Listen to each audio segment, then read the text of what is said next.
welcome to a book up session. I'm Ashley Gunn. Today's book review is going to be on The Life She Wants by Robyn Carr, and this is about a woman named Emma. She's swept away in this whirlwind romance with this man named Richard. So she comes from this really small town, and when she went off to college, her boyfriend, Jock, actually slept with her best friend, Riley.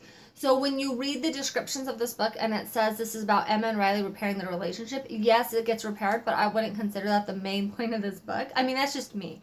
So you have Emma, like I said, she gets married to Richard. They have this amazing romance, and it turns out Richard runs a Ponzi scheme. The FBI catch him, and he's going to go to jail. In order to not go to jail, he actually commits suicide in their apartment while Emma's there. So as much trauma as you could possibly inflict on Emma is what Richard did. He was just a very selfish man. And he leaves Emma in a situation where she has nothing. She has to auction off and sell everything that she owns to start trying to pay back some of the families. Otherwise, she looks guilty, like she was in on the scheme. Even after the investigation's closed, Emma's going to be continued to go under surveillance because they want to make sure that she's not hiding anything off in some foreign bank account or anything like that.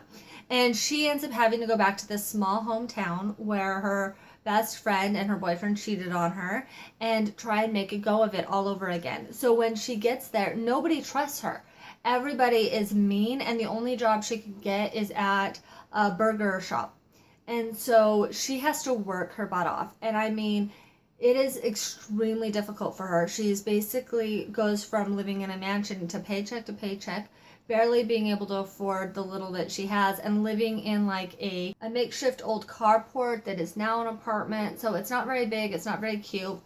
Anyways, that's what this is. It's about a woman who has to rebuild her entire life after her husband commits suicide, and she's already still dealing with that. And in the meantime, you have this man, Adam, who is Riley's brother, and Adam decides he is going to try to get a relationship with Emma because he was completely in love with her as a teenager, and he's just a little older than her, so it never worked out where it was actually legal before she went off to college.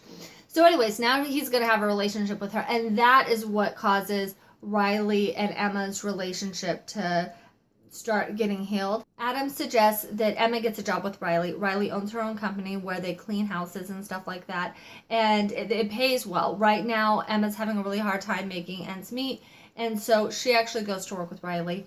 At that time, the relationship's not great anyways, and so it starts to get healed over time between the fact that she's dating Riley's brother and working for her. It takes time.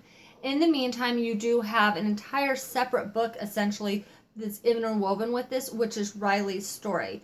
And Riley and Jock, like I said, they slept together when they were in college, and Riley actually got pregnant. So Riley's story is about the fact that her and Jock are trying to raise their daughter together, even though they don't have a relationship. My point is, you have these relationships that I think take precedent over the friendship, because Adam and Emma are a huge part of her getting through everything that happened to her with Richard. And then Jock and Riley's daughter, and Riley obviously that, and Riley contemplating dating again and stuff, that's her story. In the meantime, through little acts where their stories interweave, their friendship gets healed. That's not the primary purpose, and in most cases, Emma and Riley both say that they don't trust each other. Riley hates the way that Emma treated her when she found out.